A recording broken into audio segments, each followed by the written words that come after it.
Rahayu, saudara-saudara sejiwa Tosana Haji Nusantara. Jumpa lagi dengan saya Joko Supriyadi dari JS Collection Chris Hadi Channel Jakarta. Seperti biasa kita awali dalam doa bersama.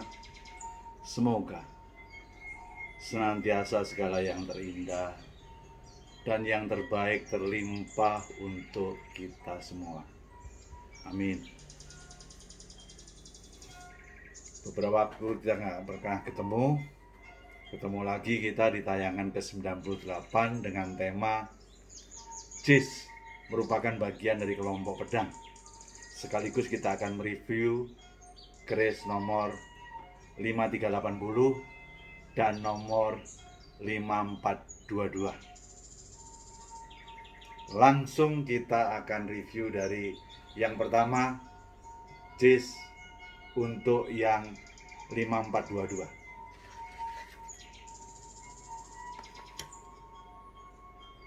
Panjang bilah dari JIS ini adalah 53 cm ke lengan tanpa pamor.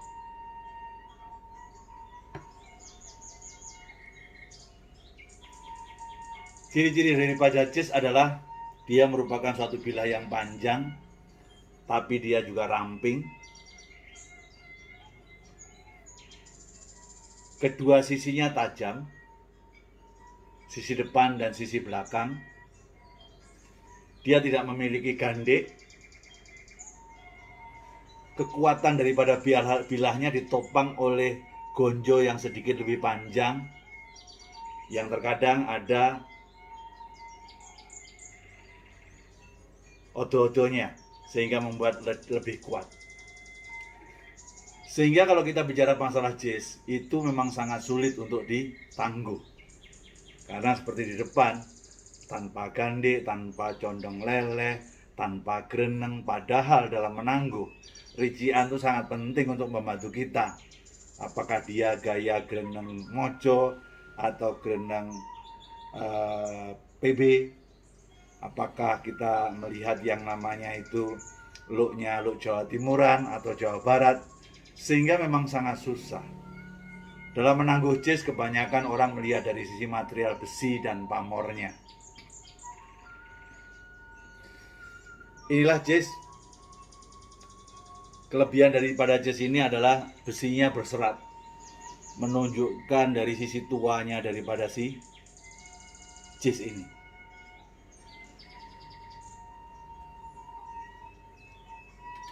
Namun review pertama tadi adalah sebagai pengantar sebelum saya mengantarkan JIS yang kedua, dengan rangka yang sangat asli, yang cuma seperti tongkat gini saja, tanpa ada suatu hiasan, cuman penguatnya dikasih klem di atas, klem di bawah dengan plat biasa saja. Dia tidak lebih seperti kayak tongkat yang sangat sederhana. Namun kalau kita buka, mari kita lihat dalamnya. Ternyata panjang JIS ini adalah 58,5 cm, sehingga sangat panjang. Baru dari tampilan segini kita akan bisa melihat keseluruhan daripada bilahnya. JIS ini mempunyai semacam, kita sebut yang namanya pamor. Pamornya adalah wasuta. Tentunya kita tahu wasuta secara esoteris adalah lebih bernuansa kesejahteraan. Sementara saya punya tangguh, kalau sudah sedikit agak nggak lazim seperti ini, orang banyak dengan gampang menyebutnya Cirebon.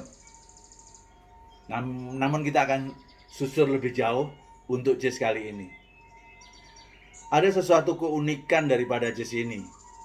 Ternyata JIS ini ada reliefnya. Mari kita lebih dekat.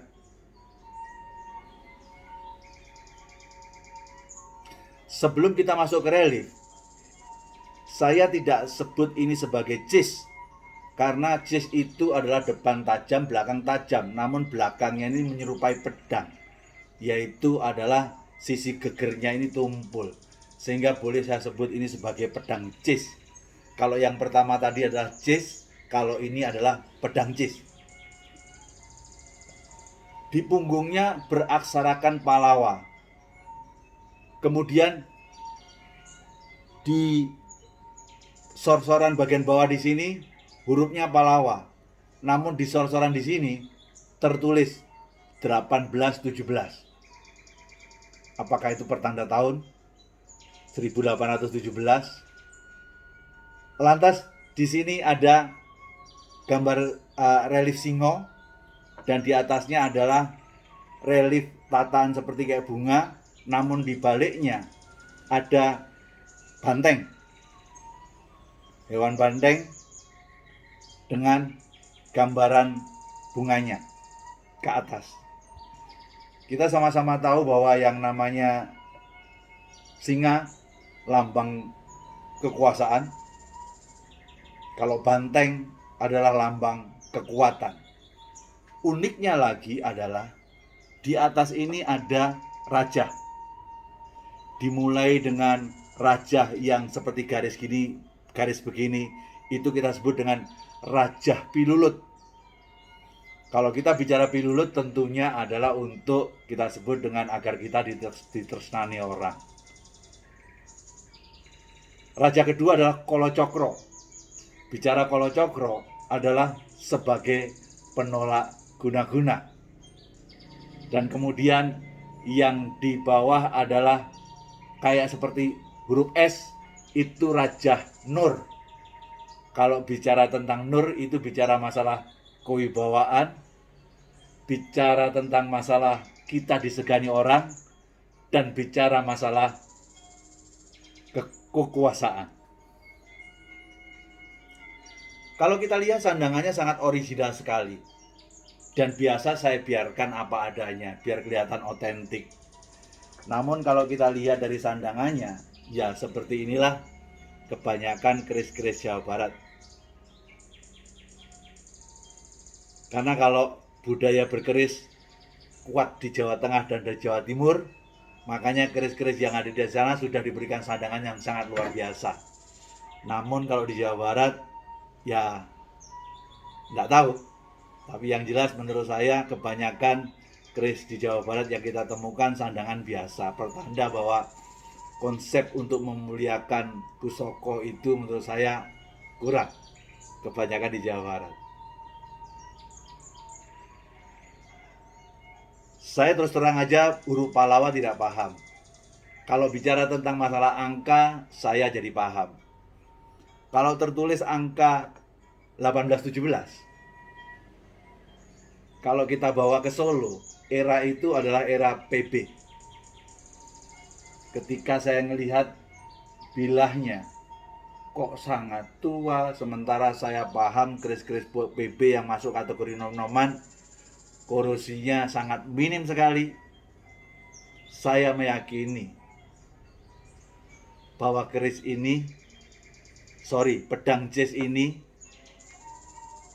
diberi relief di tahun 1817 yang sejatinya pusokonya ini adalah suatu pusoko yang sudah sejak awal ada, bisa-bisa di awal Pajajaran. Namanya tangguh, estimasi, itu adalah estimasi saya. Ada suatu hal yang lain yang saya ingin komunikasikan barangkali buat saudara-saudaraku sekalian, saudara sejiwa Tosan Aji semuanya paham ciri khas JS Collection. Tayangannya tidak hanya membahas Tosan Aji aja. Biasanya ada tambahannya. Bicara Tosan Aji kadang ditambah dengan membahas spiritual yang universal. Bicara Tosan Aji kadang ditambah dengan sejarah yang terkait dengan Tosan Aji. Terkadang juga saya membahas yang terkait dengan Tosan Aji yang terkait dengan masalah sosial. Rasanya yang terakhir ini yang saya mau bahas. Terus terang, akhir-akhir ini pikiran saya sering terganggu atas upaya sebagian orang yang suka membenturkan adalah antara agama dan budaya. Terus terang aja saya juga merenung tentang kejadian-kejadian yang terakhir. Anda barangkali juga pernah melihat ada sekelompok orang yang memotong-motong keris. Ada sekelompok orang yang mengategorikan pegang keris itu adalah syirik dan musyrik. Atau bahkan mulai terjadi situasi terakhir-terakhir ini mengemuka rivalitas antar agama.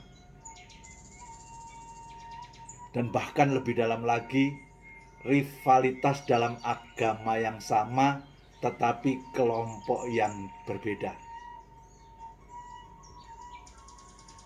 Kadang-kadang situasi yang seperti ini membuat saya galau. Akankah waktu kita putar balik ke abad 1 tatkala Buddha belum masuk, Hindu belum ada, Kristen Katolik yang dibawa oleh penjajah belum masuk ke Indonesia,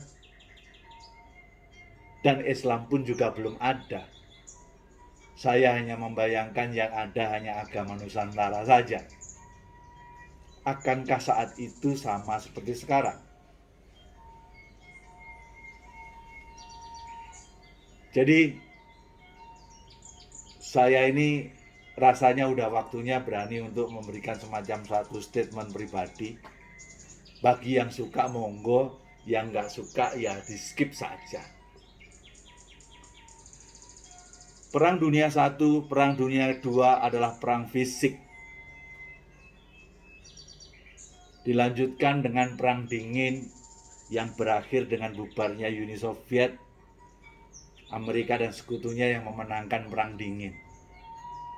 Terus perang selanjutnya apa?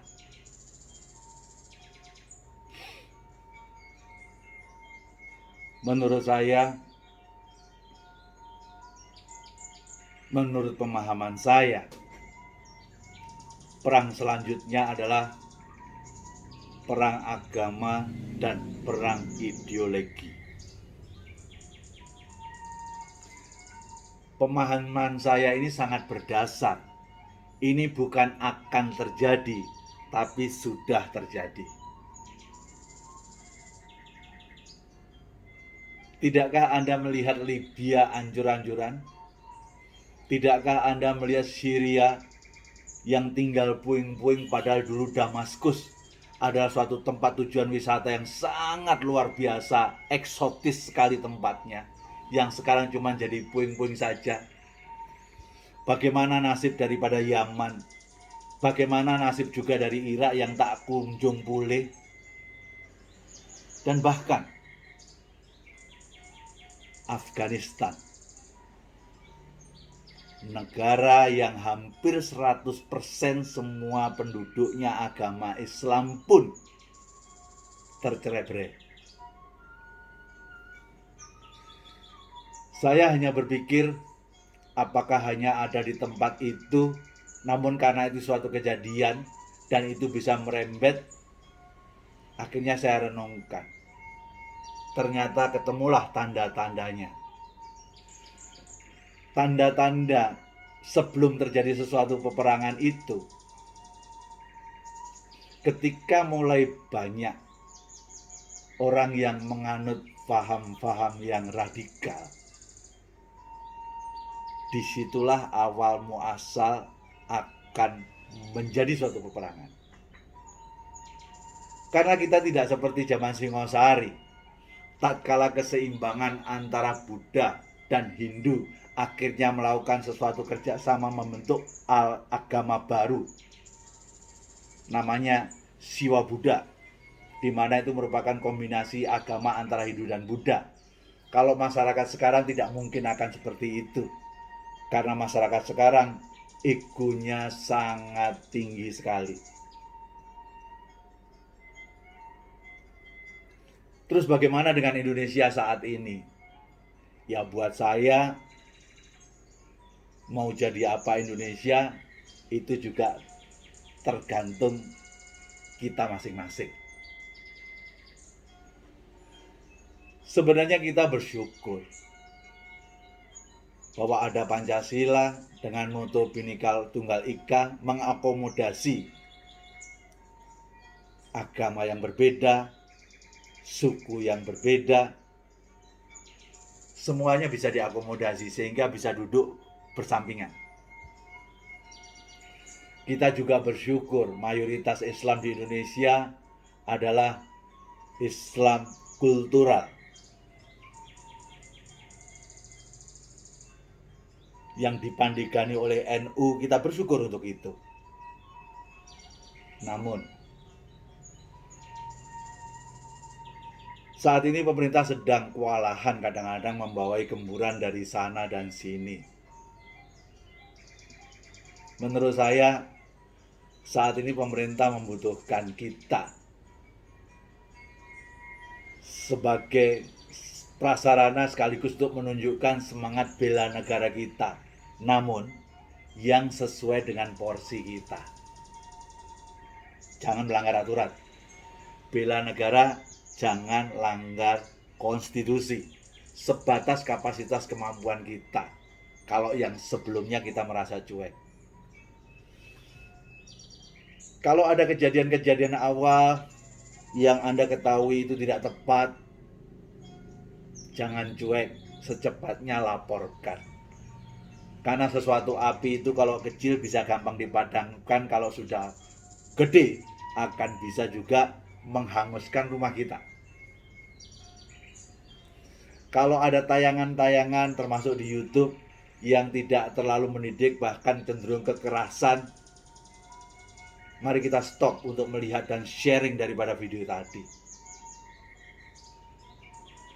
Ya, kita bantu, kita arahkan, kita didik anak-anak kita ke arah yang jauh dari radikal tadi. Jangan sampai beberapa saat saya lihat YouTube, ada 2 anak kecil yang saya pikir rata-rata umurnya 7 tahunan, sama bapaknya dipegangi pedang 1 sama pedang 2, ada ikat kepala sesuatu lah, disuruh meneriakkan yel-yel, dan anak kedua tadi difoto, dipublikasikan atau divideo sama bapaknya. Rasanya saya jadi miris. Saya tidak tahu, kelihatannya saat itu ayahnya memvideokan dengan bangganya. Bagi saya kebenaran cuma satu, pembenaran banyak, kebenaran adalah satu. Jadi menurut saya ini cukup krusial, karena yang saya yakini perang selanjutnya cuma hanya perang agama dan ideologi. Untuk itu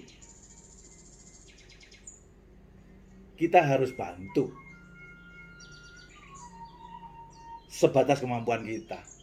Kenapa harus kita bantu? Kita bagian daripada yang ada di situ. Jadi negara-negara yang telah mengalami perang agama tadi, menurut saya ideologi tadi, itu rata-rata dan mayoritas sudah mulai banyak kaum radikalnya. Sehingga semakin banyak kaum radikal akan berpotensi seperti yang saya duga tadi. Hari ini juga banyak orang yang tidak suka dengan Pak Jokowi. Sebenarnya kalau nggak suka, sabar dikit aja. Tahun 2024 sudah pasti ganti, karena ada pemilu. Cuman sayang kita punya luka sejarah. Sebelumnya ada presiden yang diturunkan tengah jalan sehingga memberikan legitimasi buat orang-orang yang kebelet pipis tadi untuk menurunkan Pak Jokowi di tengah jalan.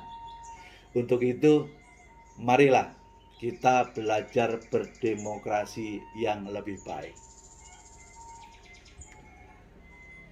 Jadi kecemasan saya akhir-akhir ini adalah terkait dengan situasi itu. Harapan saya, ketegasan adalah obat mujarab dalam menanggulangi itu. Karena menurut saya, kita memang lagi susah. kita terkena pandemi. Ada banyak yang disusah, ditambah lagi bencana di Kalimantan Selatan, Sulawesi Barat, longsor di Jawa Barat, pesawat jatuh, dan lain sebagainya. Biasanya pada situasi susah seperti itulah mereka ingin menumbuhkan keyakinan baru pada kita. Tapi saya hanya ingin meyakinkan, kalau itu terjadi, kita tambah susah lagi. Emangnya ketika Anda hidup di Afghanistan sekarang ini, tidur Anda bisa nyenyak di malam hari? Kita masih bisa menikmati hal itu.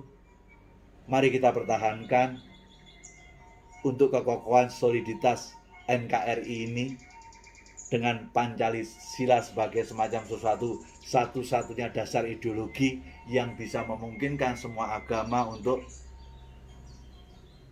berkembang dengan sama-sama baiknya. Ya memang kita bukan seperti kayak negara yang sudah mapan. Kalau orang negara sudah mapan, agama itu adalah merupakan sesuatu hal yang sifatnya personal antara kita dengan Tuhan Yang Maha Kuasa. Bahkan kalau di negara yang sudah mapan, Anda tanya, "Mas, agama apa?" Dia pasti akan marah sama Anda. Karena dia tidak akan pernah membawa agama dalam urusan interaksi sosialnya, karena agama benar-benar sesuatu yang privat antara kita dengan Yang Maha Kuasa. Yang terakhir, terus apa kaitannya Tosan Haji dengan yang saya ceritakan ini? Hubungannya sangat kuat. Kita ini bergerak dalam budaya sebagai manifestasi bumi yang dipijak, langit yang dijunjung. Kita pengingin ngangkat langit Nusantara yang kita mampu dari aspek budaya. Hanya sub budaya Tosan Ajinya tadi. Karena di Tosan Aji ini kita diajari untuk menurunkan ego kita dengan berbagai macam filosofi yang adiluhung dari semua Tosan Aji yang ada. Sehingga dengan semakin orang mengenal Tosan Aji dan bahkan bisa sampai bertosan Aji, diharapkan sikap dan perilakunya akan berubah menjadi lebih baik. Kalau itu terjadi, dia pasti akan enggan untuk membelok ke pemahaman yang radikal. Untuk itu, yang saya mampu cuman hanya dari aspek budaya. Tiada lain, harapan saya adalah senantiasa jayalah budaya Tosan Aji Nusantara. Pastikan budaya ini menjadi tuan rumah di negeri sendiri. Kalau bukan kita, siapa lagi? Kalau tidak saat ini, kapan lagi? Rahayu, Rahayu, Rahayu, Sagung Dumadi. Nuwun.